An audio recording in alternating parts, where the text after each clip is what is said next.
I live in a town where everyone sleeps before 10 p.m.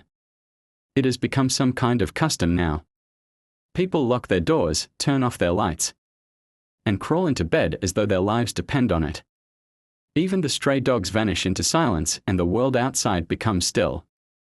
As a kid, I'd ask my parents, why does everyone sleep so early? They'd always give me the same answer. That's just the way it's always has been. But that answer never satisfied me. Why was it the way it's always been? What was so important about sleeping by 10 p.m.? My curiosity grew as I did. There was something wrong about the stillness of our nights.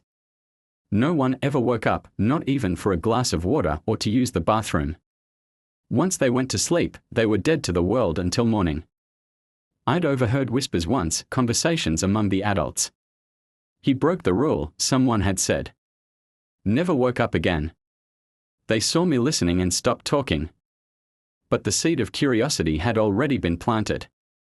What really happened after 10 p.m.? One night, I decided to find out. That evening, I followed the routine like always, dinner at 7. TV until 9 and then to bed. But this time, I pretended to sleep.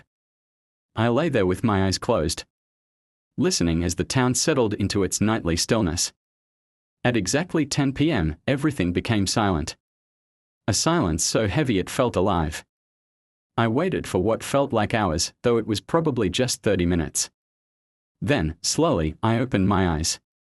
My heart pounded as I sat up. Every creak of the bed frame sounding deafening in the oppressive quiet. I tiptoed to my bedroom door and cracked it open. The hallway was empty. I could hear the sound of my own breathing. Slowly, I crept to my parents' room to check on them. They were fast asleep. Their faces were calm and undisturbed. For a while, I just stood there, watching them, but as I turned back toward my room, that's when I felt it. A presence. Not something I could see or hear, but something I knew was there. The air grew colder, pressing down on me like a heavy blanket. The hair on my arms stood on end, and my instinct screamed for me to run. And then, I heard it. "Why are you awake?" I froze. My mouth went dry, and my limbs felt like lead. But then I thought, it's Mom. It has to be Mom. I felt relief for a moment. But as I turned toward the voice, I noticed my parents' room. The door was still ajar. And I could see them lying in bed. Motionless. Breathing softly. Asleep. If they were asleep, then who? The voice cut through my thoughts, louder this time, with anger. "Why are you not sleeping? You were supposed to be asleep." The sound was coming closer. My chest tightened as I turned the corner.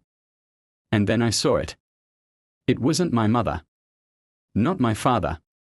Not anything human. The figure was impossibly tall and thin. Its skin stretched taut over its skeletal frame. Its face, or the space where a face should have been, was a void. A swirling black emptiness. "It's all your fault, you should have stayed asleep." Panic overtook me, and I ran. My legs felt like lead, my breath came in sharp gasps. But I didn't stop until I slammed the door of my room shut behind me. The knocking started immediately, loud, violent, relentless. Each blow shook the door, and I pressed myself against it. Tears streaming down my face. And then, just as suddenly as it had started, the knocking stopped. Silence. For what felt like hours, I stood there, trembling, waiting for the next sound. When nothing came, I thought it was over. I thought I was safe. I opened the door. And that's when I realized something was wrong. The world outside wasn't the same. The air was thick, suffocating. And the walls of the house seemed warped. Their colors dull and faded. The clock on the wall caught my eye and my stomach dropped. The hands weren't moving. It was 10 p.m. And it always would be. I don't know how long I've been here. Days. Weeks. Years.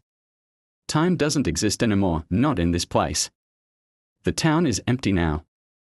No parents, no neighbors, no life. Just me. Wandering the streets, searching for an escape that doesn't exist. I haven't eaten or drunk anything since that night, yet I'm not dead.